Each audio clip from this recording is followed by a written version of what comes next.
शेळगी येथील रहिवासी माननीय निलेश महामुनी यांचे चिरंजीव प्रथमेश निलेश महामुनी यांचे 13वे वाढदिवसाचे औचित्य साधून हगलूर येथील संस्कार संजीवनी आश्रममधील बालकांना जेवण देण्यात आले।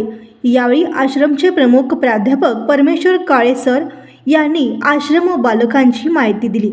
या कार्यक्रमास निलेश महामुनी, मनोज महामुनी, महेश महामुनी, सिद्धेश्वर परळकर, राजू हंडे आदी उपस्थित होते।